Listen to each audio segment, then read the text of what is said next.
the Indian economy.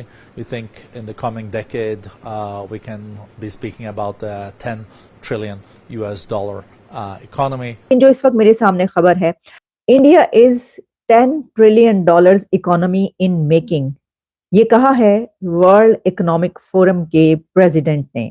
लेकिन अगले 6 माह में जो पाकिस्तान को पेमेंट्स करनी है, जो उसका वॉल्यूम है वो बहुत ही ह्यूज है। इंडिया में मोदी एरा है, हमें अगले साल तकरीबन $25 बिलियन की जरूरत है। पाकिस्तान की तरक्की का अगर रास्ता कोई जाता है तो वो भारत की तरफ से जाता है कि उसका दरवाजा भारत से ही खुलेगा। यहाँ पर जो चंद आर्टिकल्स मौजूद हैं उसके अंदर एक में ये बताया जा रहा है कि India could become the world's third largest economy in the next 5 years। क्या हाफिज सईद साहब भी ये चाहते हैं कि पाकिस्तान और इंडिया के दरमियान अमन हो जाए? मोदी की भी पिक्चर थी जिसको वो इतना बुरा समझते, उसकी फोटो भी लगाई थी। अभी उसके नाम की आरती भी गाएंगे, रुक जाओ। लेकिन इससे बढ़ के भी एक इम्पॉर्टेंट डेवलपमेंट है और वो ये है कि बांग्लादेश जो है उसके जो फॉरेन मिनिस्टर हैं वो अपने पहले विजिट पे इंडिया आ रहे हैं। Pakistan must use Indian formula to overcome economic crisis. One reason is to say thank you India. अच्छा, इनसे पूछ लिया जाए कि आप इंडिया से कंपेयर कर रहे हैं लेकिन कोई पॉलिसी भी तो बताओ। देखिए अब हो क्या रहा है कि वर्ल्ड इकोनॉमिक फोरम का प्रेसिडेंट ये कह रहा है कि इंडिया की जो इकोनॉमी है वो इकोनॉमी है कि जो $10 ट्रिलियन इकोनॉमी बनने जा रही है। हेलो फ्रेंड्स, जय हिंद। हिंदुस्तान स्पेशल में आपका स्वागत है। दोस्तों, भारत दुनिया में सबसे तेजी से आगे बढ़ती हुई इकोनॉमी बना हुआ है और वर्ल्ड बैंक, IMF समेत तमाम वैश्विक एजेंसियों ने इस बात की सराहना की है। अब भारत की तेज रफ्तार पर भरोसा जताने वालों की इस लिस्ट में वर्ल्ड इकोनॉमिक फोरम का नाम भी जुड़ गया है। WEF चीफ ने कहा है कि भारत आने वाले समय में $10 ट्रिलियन की अर्थव्यवस्था बन जाएगा। एक इंटरव्यू के दौरान भारत पर भरोसा जताते हुए उन्होंने कहा, हमें लगता है कि हम कम से कम आने वाले 2 दशकों में भारत की $10 ट्रिलियन की अर्थव्यवस्था के बारे में बात कर सकते हैं। उन्होंने आगे कहा कि मंदी और राजनीतिक तनाव के अलावा कमजोर इन्वेस्टमेंट सर्कल के बीच भी भारत की ग्रोथ स्टोरी बरकरार और लगातार जारी है। गौरतलब है कि सरकार ने भारत की जल्द $5 ट्रिलियन की इकोनॉमी बनने का लक्ष्य तय किया है। अब पाकिस्तानी मीडिया बहुत जल्द भारत को $10 ट्रिलियन की इकोनॉमी बनते देख सकते हैं और ये चर्चा कराए कि देखो भारत कितनी तेजी से ग्रो कर रहा है। इस वक्त जरा बात के लेते हैं कि एक बड़ा फोरम, वर्ल्ड इकोनॉमिक फोरम, जो कि स्टार्ट हो चुका है, इसका 24th एडिशन, जिसमें दुनिया भर के कंट्रीज शामिल हो रहे हैं और इसके कुछ थीम्स भी मौजूद हैं और तमाम कंट्रीज अपना अपना एजेंडा लेकर पहुंचे हैं। लेकिन जो इस वक्त मेरे सामने खबर है, इसमें जो वर्ल्ड इकोनॉमिक WEF के प्रेसिडेंट हैं बोर्गे ब्रेंडे, उनका एक इंटरव्यू जो कि इंडिया के एक जर्नलिस्ट ने लिया, जिसमें उन्होंने ये कहा है कि India is a $10 trillion economy in making. सिर्फ यही नहीं, बल्कि अगर आप वर्ल्ड इकोनॉमिक फोरम की साइट पर जाते हैं तो वहां पर जो चंद आर्टिकल्स मौजूद हैं उसके अंदर एक में ये बताया जा रहा है कि India could become the world's third largest economy in the next 5 years, कि अगले 5 सालों में इंडिया की जो है वो थर्ड लार्जेस्ट इकोनॉमी दुनिया की बनने जा रहा है या बन सकता है। हेयर्स हाउ, उसमें सारी बातें बताई गई हैं, कैसे बन सकता है, क्या क्या कुछ हो रहा है। 2023 कहा जा रहा है कि was a landmark year for India, जैसे कि इसमें जो G20 की प्रेसिडेंसी थी वो रही, जो अचीवमेंट्स हासिल की गई, और इसमें एक defining role in shaping the future of the global economy in 2024 and beyond for India.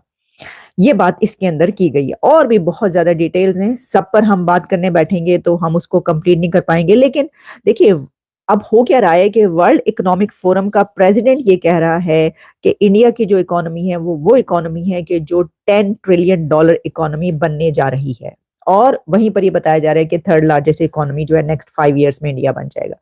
अच्छा, ये तो मैंने आपका इसका एक पॉइंट आप तक पहुंचाया, लेकिन जो वर्ल्ड इकोनॉमिक फोरम की ये मीटिंग है, इसमें more than 28,000 leaders from across the world join कर रहे हैं इसको। 54th world economic forum annual meeting जो है इसको, और इसमें रिप्रेजेंटेटिव्स जो हैं वो तकरीबन 60 कंट्रीज जो हैं इसमें पार्टिसिपेट कर रहे हैं। 5 day जो है इसमें सारी टॉक्स जो हैं वो चलेंगी। और जब हम ये देखते हैं कि इसमें जब पूरी दुनिया के लोग आ रहे हैं और जाहिर है कि तमाम पूरी दुनिया के कंट्रीज अपने अपना शोकेस करते हैं, बताते हैं कि उनके पास क्या है और क्या नहीं है, तो जब हम इंडिया का देखते हैं तो उसमें मैंने ये देखा कि वहां पर उनकी यूनियन मिनिस्टर स्मृति ईरानी उसको रिप्रेजेंट कर रही हैं, स्मृति ईरानी लीड कर रही हैं डेलीगेशन को, और खास तौर पर वहां पर उन्होंने एक इनिशिएटिव लिया है, और वो इनिशिएटिव ये है कि वुमेन लाउंज जो है उसको स्टार्ट किया गया है, और उसमें जो इंडियन वुमेन हैं उनकी ज्यादा से ज्यादा रिप्रेजेंटेशन की बात की जा रही है। तो मैं देख रही थी कि वो एक जगह बात कर रही थी, इस हवाले से वहीं पर मौजूद थी, और उसमें उनका क्या कहना था, वो जो लाउंज एक उन्होंने स्टार्ट किया और उसमें जो खवातीन की बात की गई आगे लाने की, और जो भारतीय औरतों की, भारतीय खवातीन की, इंडियन वुमेन्स की जो बात की गई, उसके ऊपर उनका क्या कहना था। I think Prime Minister Modi's governance agenda had women at the center of it, because there was an understanding that if growth is fueled, it will ensure inclusion. And one of the greatest successes of his inclusive growth agenda has been the female component of our economy. लेकिन इससे बढ़ के भी एक important development है, और वो ये है कि बांग्लादेश जो है उसके जो फॉरेन मिनिस्टर हैं वो अपने पहले विजिट पे इंडिया आ रहे हैं for multiple reasons. One reason is to say thank you India. ठीक है जी, बांग्लादेश को जो सपोर्ट दी थी प्राइम मिनिस्टर मोदी ने, ये उसी का शुक्रिया अदा करने आए हैं। ये जो हसन महमूद जो कि कहते हैं कि जी पहला अपना जो बायलैटरल विजिट करेंगे एज ए बांग्लादेश के फॉरेन मिनिस्टर के तौर पे, वो इस पे है। बहुत सारी डिस्कशन है, तीसरा रिवर वाटर शेयरिंग पैक्ट के वाले से भी बातें होनी है, लेकिन पहला विजिट वन, जैसे मैंने कहा, to say thank you to prime minister Modi. Second, India also wants a regional player should come forward so that to compensate what Maldives is doing. Maldives का जो एपिसोड है, do not underestimate इसकी जो nuisance value जो है, ठीक है जनाब, इसकी nuisance value बहुत ज़्यादा है।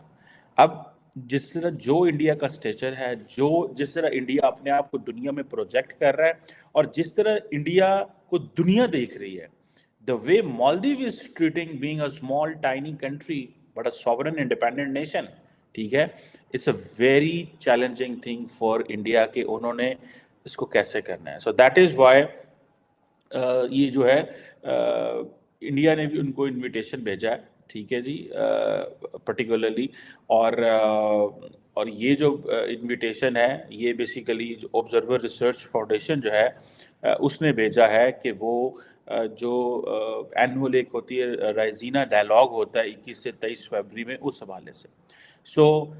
एक तो उन्होंने ऑब्जर्वर रिसर्च फाउंडेशन का इनविटेशन दे दिया, दूसरा प्राइम मिनिस्टर मोदी को वो थैंक यू कह देंगे, तीसरा मालदीव्स को कंपनसेट कर देंगे, चौथा जितने भी बायलैटरल इश्यूज हैं उसके ऊपर भी बात होगी, और पांचवा जो इम्पोर्टेंट चीज़ है कि जी कॉन्टीन्यूसली जिसे कहते हैं ना फ्रेश पुश चाहिए,